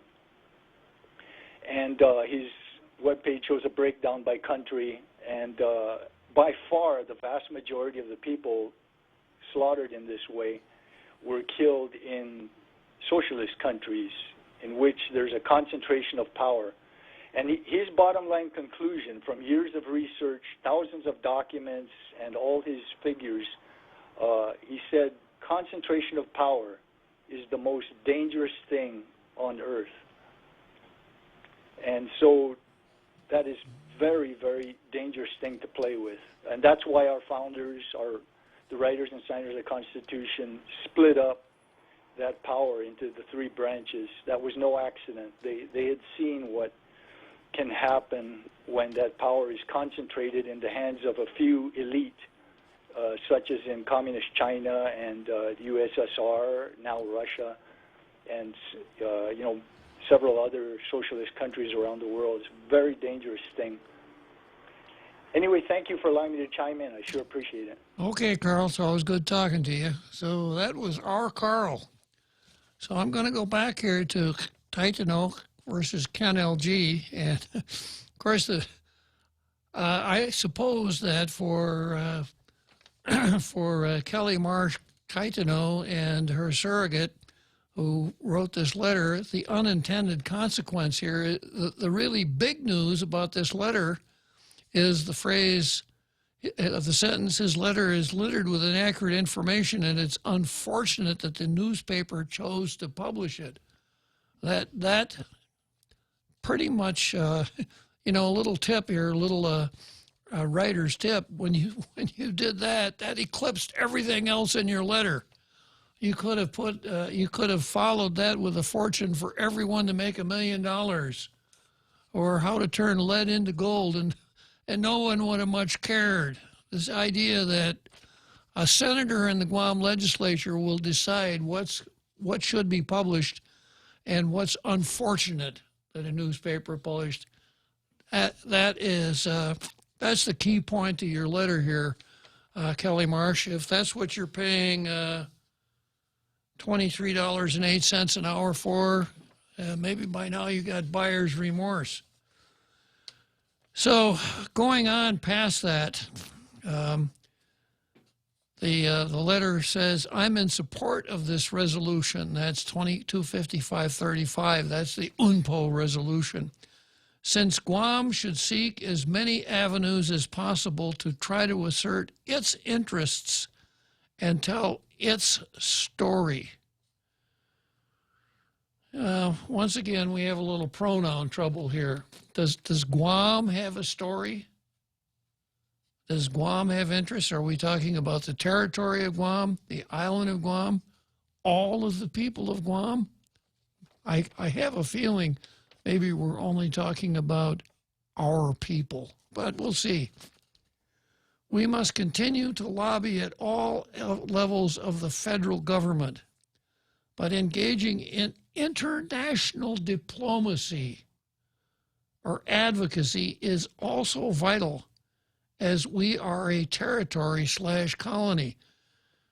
Why? Why is it important that we, meaning the people of Guam, engage in international diplomacy, assuming that we could? Then the letter goes on to say, Leon Guerrero's argument is that joining the UNPO is part of a plan to, quote, free Guam from the United States and its largesse. In his social media statements, he has equated joining the UNPO with declaring independence. So I guess to completely understand Ken's letter, You also have to go to the social media to get the full meaning. And then there's the rebuttal here. This isn't the case. And if Leon Guerrero thought to even just do a few minutes of research, he would have realized that. Now, once again, according to this letter, in Ken's social media statements, he has equated joining UNPO with declaring independence. This isn't the case, and if Leon Guerrero thought to even just do a few minutes of research, he would have realized that. Well, I did a little research and looked up UNPO, and I see the same thing. Guam, the territory of Guam is an unincorporated territory of the United States. It has a non-voting delegate to Congress. It has as much complete self-government as we want. We could have more. We have the ability to do our own tax law. We have the ability to do our own constitution. We have chosen not to. So if you're going to join an organization that has members like, and I explained all this yesterday, Afrikaners, you know, the now deposed white supremacists of South Africa, and some of the other countries that are part of UNPO, like, or some of the other groups that are part of UNPO, like Catalonia, Crimean Tatars, etc. Either it doesn't make any sense at all, or it makes the sense that Ken derives from it. This is a group of people that want to do something other than what they're doing. And for the most part, that means independence. So I think Ken has got a good point that when our senators indicate that they, not the territory, just them, want to join UNPO, to me, that is about the same thing as declaring independence. But the writer here says this isn't the case, and if Leon Guerrero thought to do even just a few minutes of research, he would have realized that. UNPO is a non-governmental organization that advocates for those who are unrepresented, and that word is in quotes. Many international and national NGOs ignore a place like Guam because the issue of lack of representation of self-determination isn't considered dire enough to merit support. The key word here is dire. UNPO was created specifically for those who fall between the cracks, where voices aren't counted and aren't considered to matter. I don't think that we've fallen between the cracks here, Kelly Marsh Titano. And by the way, Kelly Marsh Titano, according to definition, you're a quisling because you sit in the body created by the colonizer that causes you to claim that you're unrepresented. So this all gets very complicated, doesn't it? One of the things that Leon Guerrero fails to realize or acknowledge is that UNPO does not favor any particular political status, but you do. This is evidenced by the fact that some Native American groups, and including Washington, D.C., Real Joe Cruz, is Washington, D.C. a Native American group? I don't think so, sir. That's the way the sentence reads. This is evidenced by the fact that some Native American groups, and including Washington, D.C., maybe he's thinking about the football team. What's the name of the football team in D.C.? I don't think there is a football team in D.C. In Washington, D.C.? No, I believe Washington State has a football team called the Redskins.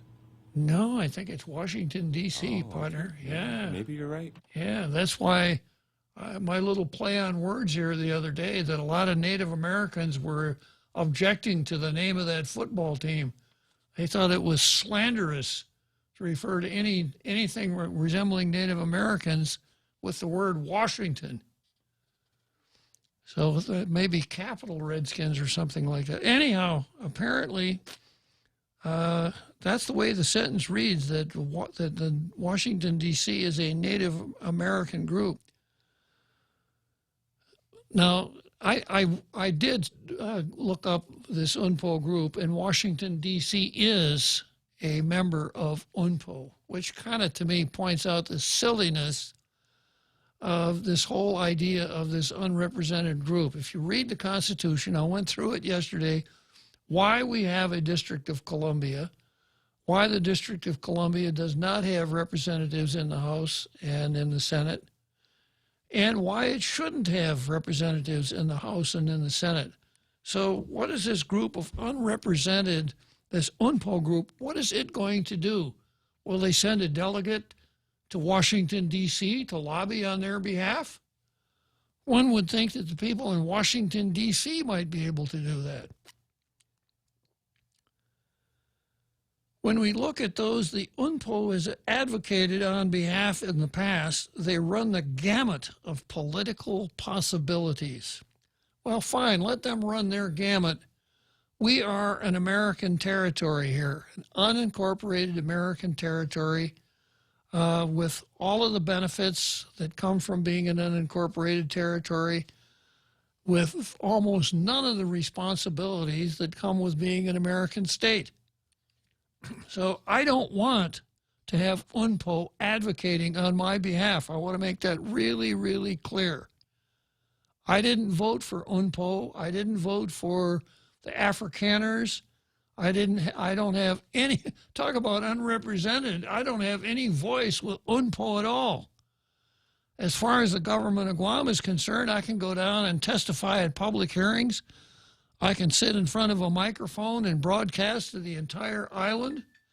I can, if I'm in the District of Columbia, I can go to our representative's office and be treated quite nicely as a general principle. I can write letters to our delegate. I have all kinds of ways to advocate what it is that I want. But I don't want UNPO. I don't have any voice with UNPO, and I don't want them speaking on my behalf for even just a moment.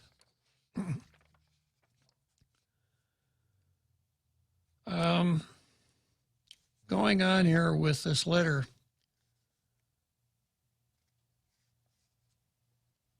When we look at those the UNPO has advocated on behalf in the past, they run the gamut of political possibilities. Some want recognition of their existence. Some want to be included in elections and have rights within their government. Some want to have their own nation state and become independent. Joining the UNPO doesn't mean asserting independence for Guam. Most join simply because they hope it can help them get a better deal within their current country. Now, how does joining the screwy organization in The Hague, how is that going to help us get a better deal with the United States Congress? You know, move on over to the lunatic fringe to gain more credibility is kind of the message here. The UNPO won't solve the problem of political status change, but can still be an important tool in gaining more attention for Guam's issues. Now, how is it going to be a more important tool? Working out of The Hague with a cast of characters that have already belonged to it, like the Afrikaners. Now, here comes the key part. Anyone who knows anything about history in this part of the world, now that certainly wouldn't be you and me, real Joe Cruz. How could I know anything about history in this part of the world? I've only been here for 50, how many years has it been? 58 years. Longer than McDonald's, sir. Yeah. I remember when the first McDonald's opened. You know, when McDonald's opened, our first McDonald's, it was the largest McDonald's in the world. It really was. Yeah. Guam, the land of the superfluous. But see, I wasn't born here. I was born, you know, ane mafanyaguzu lachi nai. Sa ti mafanyaguzu giza Guam, mafanyaguzu san lago, lachi. I'll never do that again, Real Joe Cruz, for sure. But because I wasn't born here, I couldn't possibly understand the history of this part of the world. Anyone who knows anything about history in this part of the world also knows that being able to engage internationally can be very helpful. Well, I don't know that. Therefore, I don't know anything about history in this part of the world. Okay, let's break here for the seventh inning stretch. Super Bowl 54 was quite a spectacle. 3 thoughts. Number 1, it was a great game. Number 2, the referees did not determine the outcome. And number 3, the halftime show. I'm Jerry Roberts, and at 7:20 a.m. on The Ray Gibson Show, we'll talk about the NFL and Super Bowl entertainment. You can find daily transcripts of The Extra Point at GuamTraining.com. Brought to you by Guahan Insurance Services and First Hawaiian Bank on 93.3 The Point. Cocoa Coffee Company is now available at Circle K. Single origin coffee beans carefully sourced and locally roasted to give you the freshest cup of coffee Guam has to offer. Grab a cup that's brewed every 30 minutes or purchase a bag of the locally roasted whole beans. Flavors now serving: light medium roasted Ethiopia and medium dark roasted Jamaican Blue Mountain. Exclusively available at Circle K. With every Cocoa Coffee Company purchase, a portion of the proceeds will go towards the Cocoa Recovery Program. Tall Tales with Bob Klitzkie is brought to you by Mescla. Try their featured special for February. Shrimp hash, crusted parrotfish, succulent parrotfish fillets, crusted with a shrimp farce, twice cooked, served over basil lace sweet potato croquet, and the crab and corn bisque sauce. Visit Mescla in Agotnia and now in Tumon at the Grand Plaza Hotel. For reservations, please call 969-2652.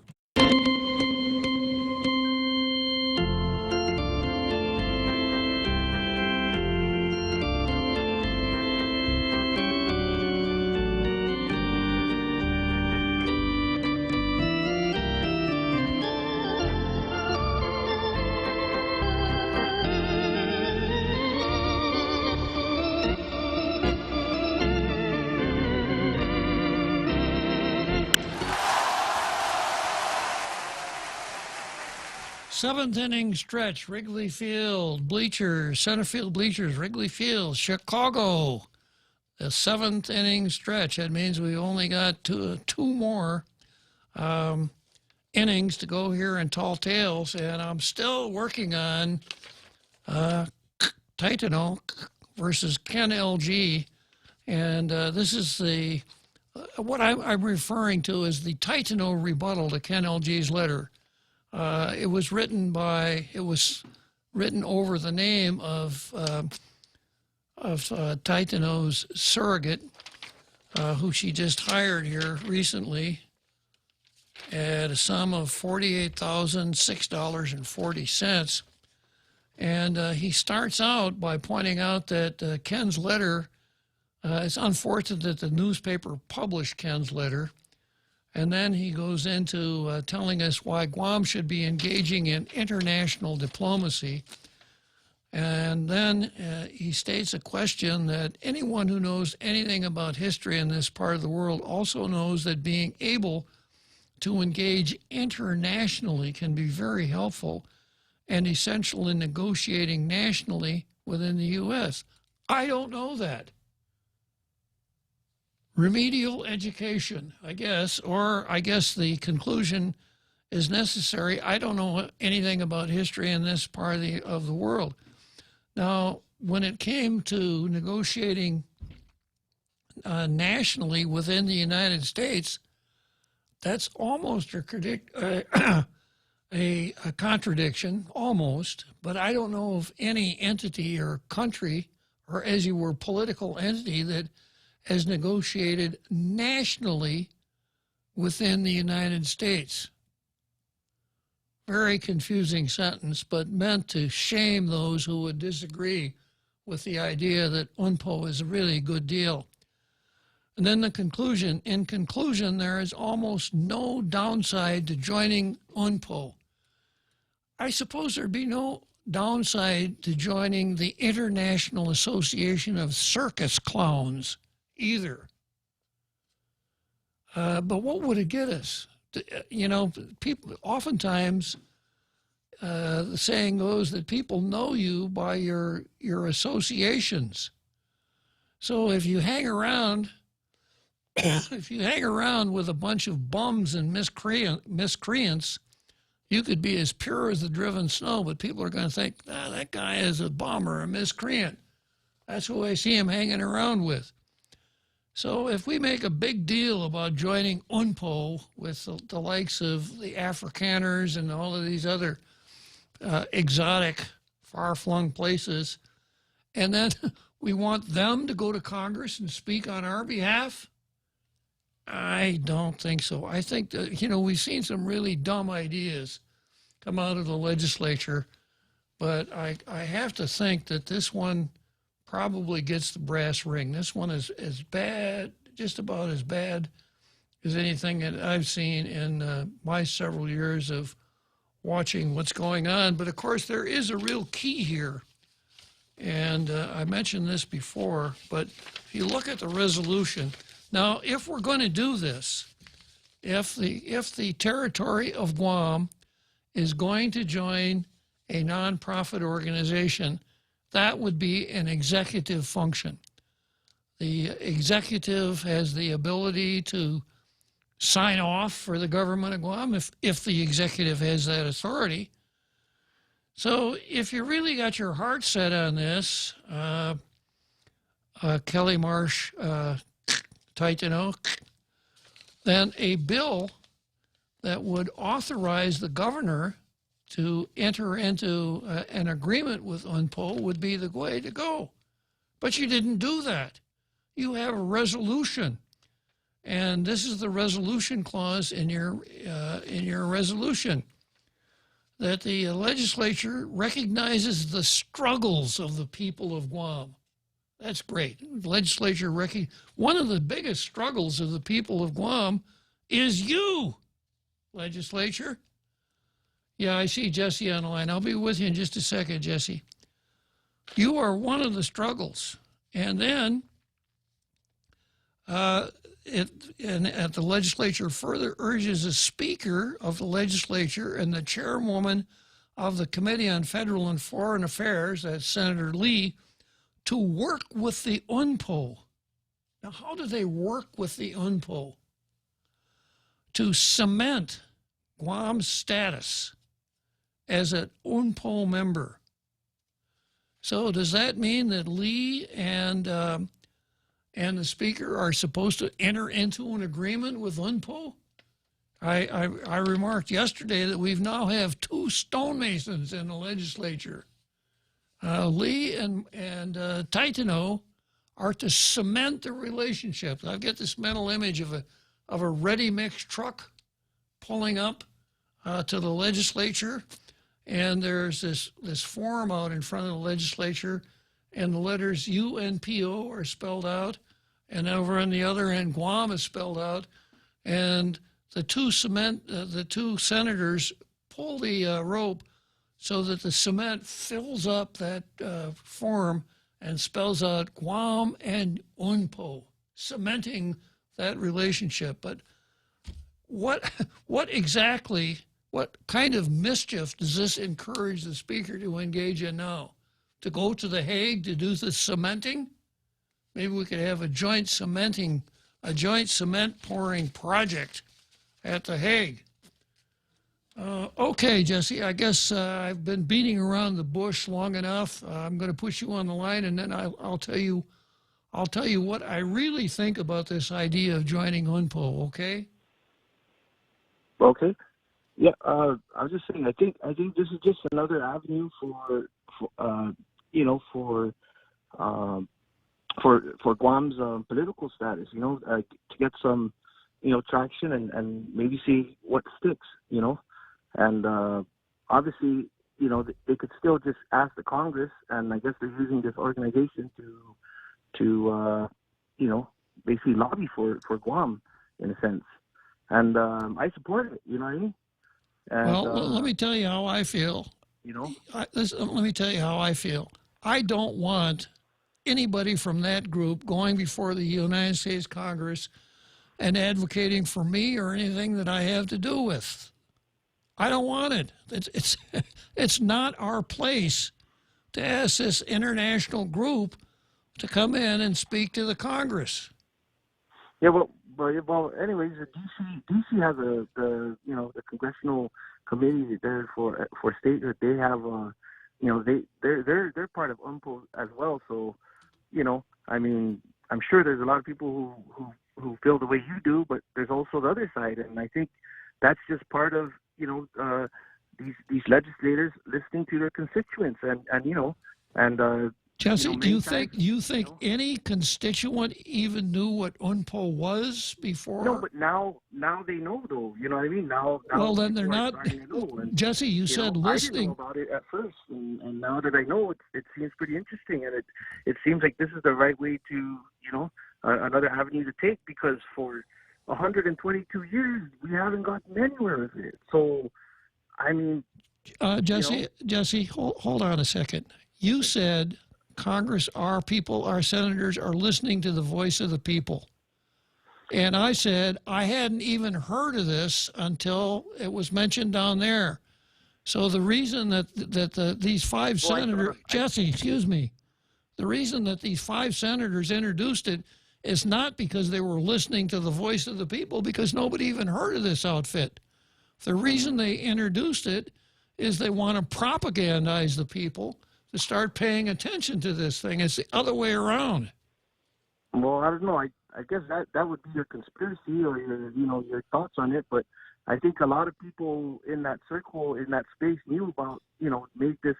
I'm pretty sure they've asked around and they've made this effort to go this route.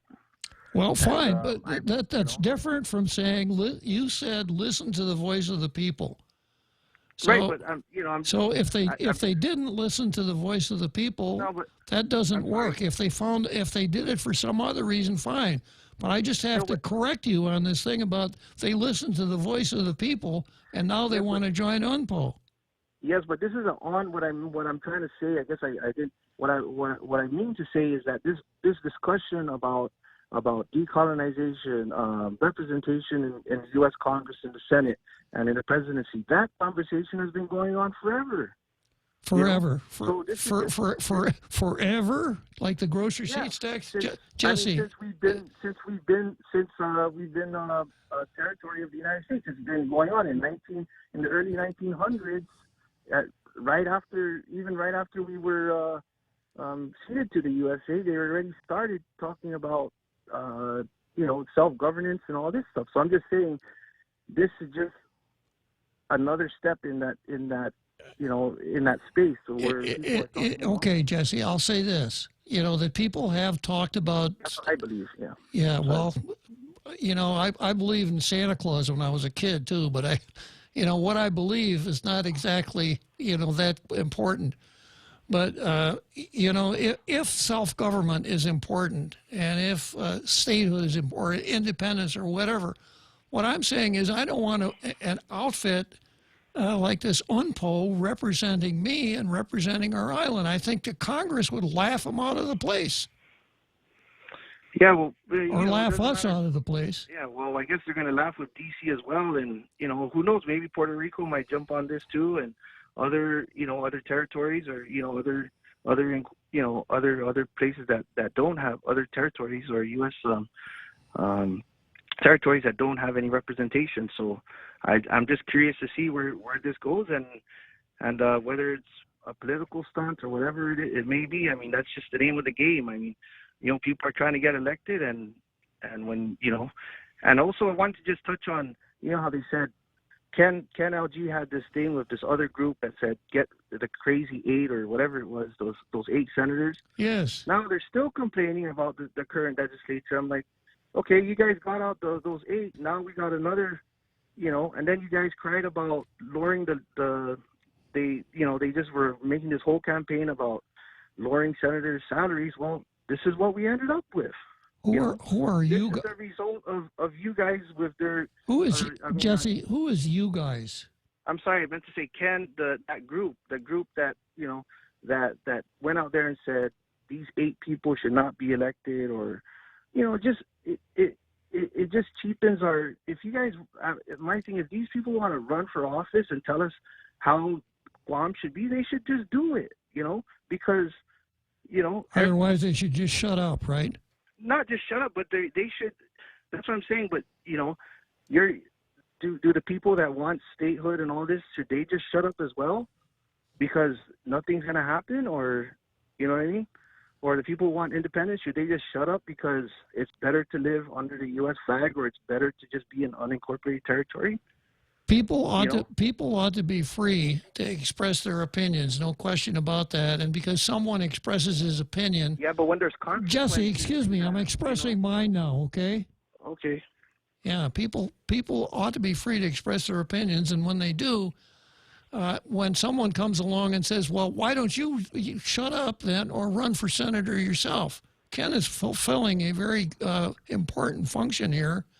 Our government needs to have people criticizing it to keep it on the right track.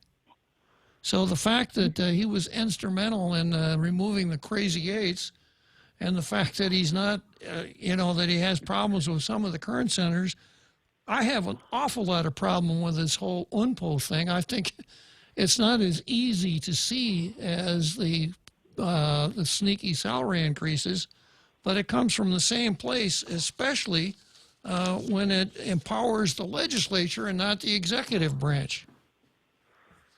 Yeah, again, this is just the unintended consequences of people just listening to this propaganda on all sides. People are going out there. People just need to be more informed, and people have obviously always have self-interest, and whether it's genuine or whatever, or there's always consequences, and like people say, there's going to be consequences if Guam goes independent, and people, and then look now, we thought we're going to get a new fresh set of legislatures with all these women and a new governor, but obviously people are still mad about it, and then there's some that are happy.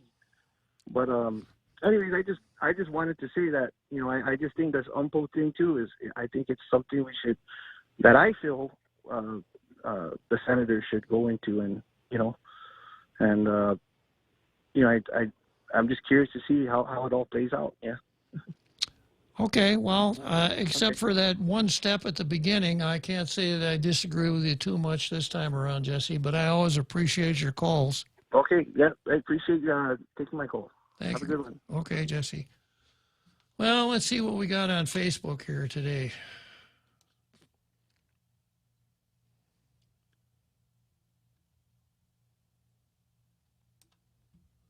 Andrew, another one of you guys, right? Maybe when the King of Spain comes next year, they can ask him to help. Yeah. Yeah.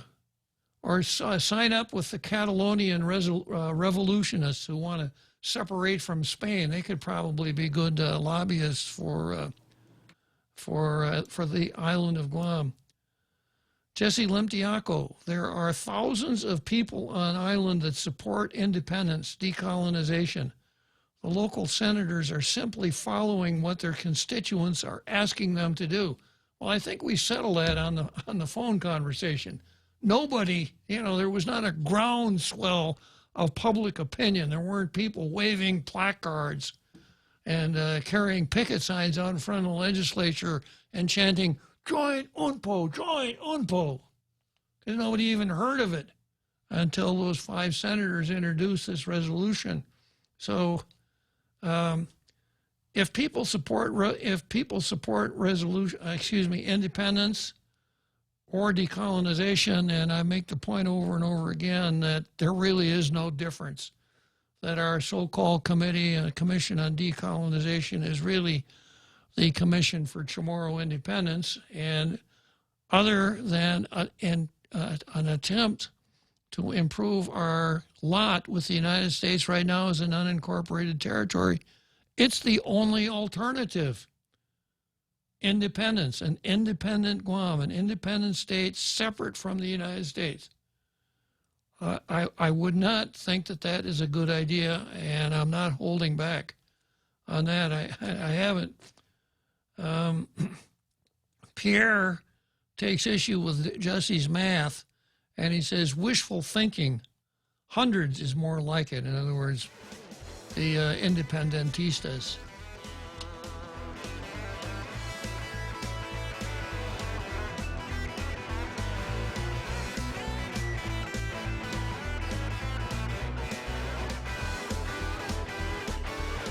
Mezcla Chamorro Fusion Bistro in the Grand Plaza Hotel in Tumon is stirring up some of your favorite drinks all night long. Come down on Wednesday and Friday nights from 5:30 to 10 p.m. Indulge in some of your favorite local cuisine and pair it with your favorite drink. From our ice-cold beers, our finest selection of wines and liquors, to our top-notch cocktail specials, your friends at Mezcla Bistro Tumon are ready to serve you. Why limit happy to only an hour? The Mezcla family reminds everyone to drink responsibly. See you on Wednesday and Friday night. Tall Tales with Bob Klitzkie is brought to you by Bank Pacific, banking on the Pacific for 65 years.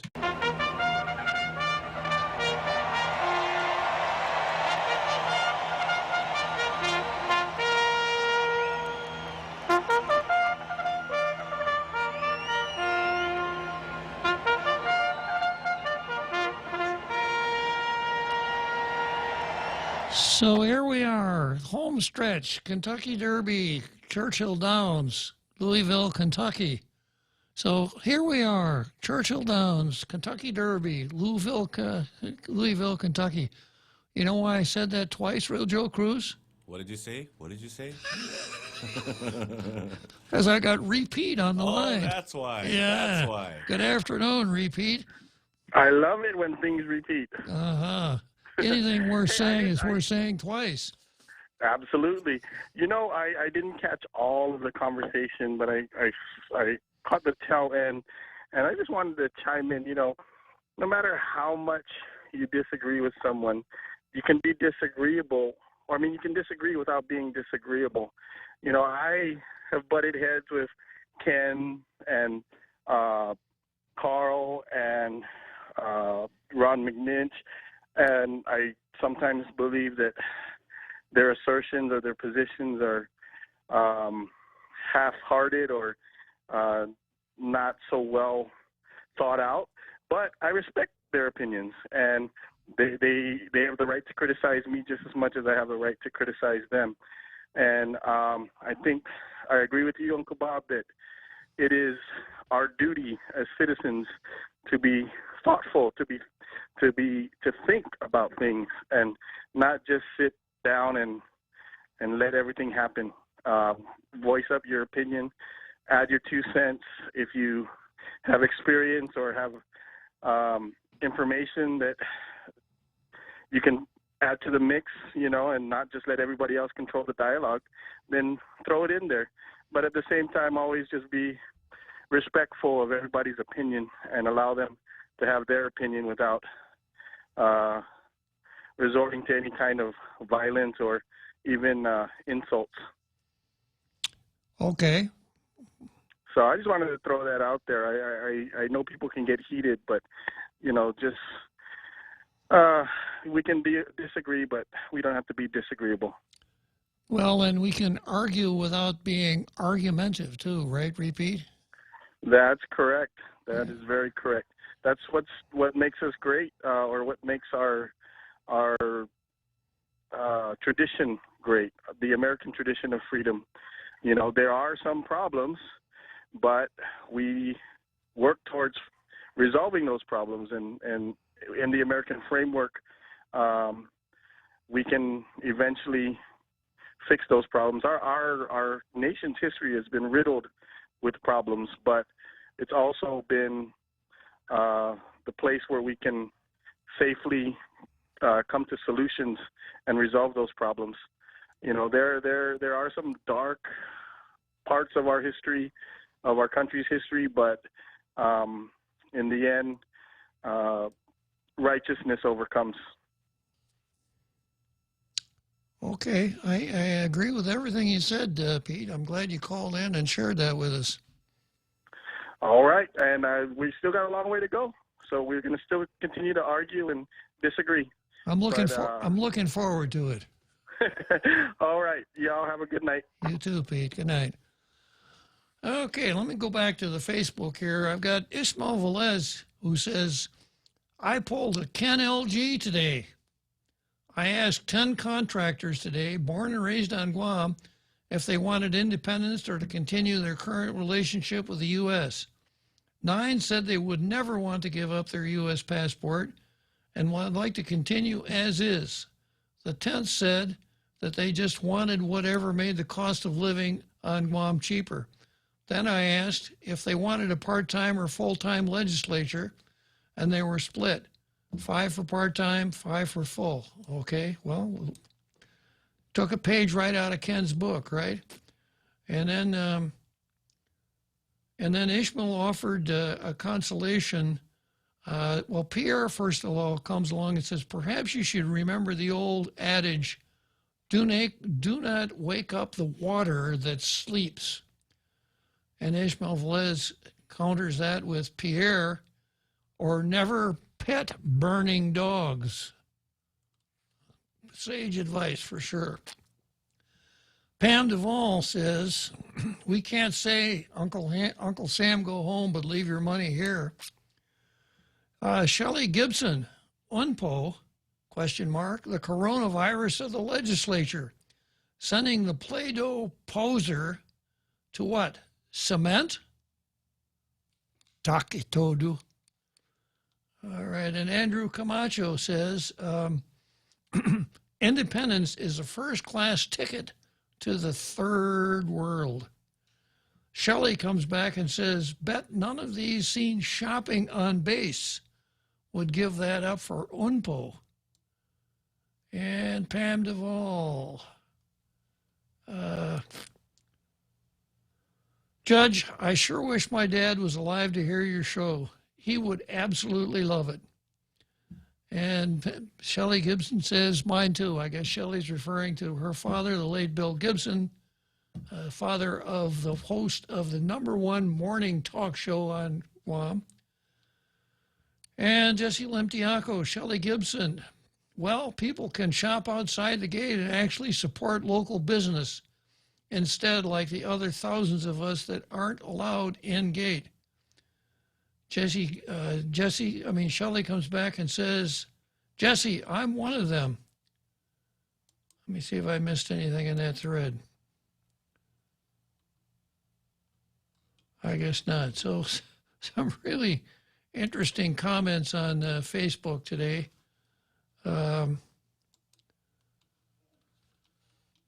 See if there's anything else that I missed here. I got a really good poem from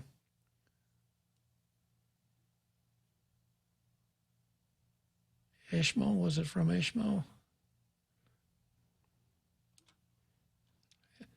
Just give me a second here, Real Joe Cruz. It's almost that time, isn't it?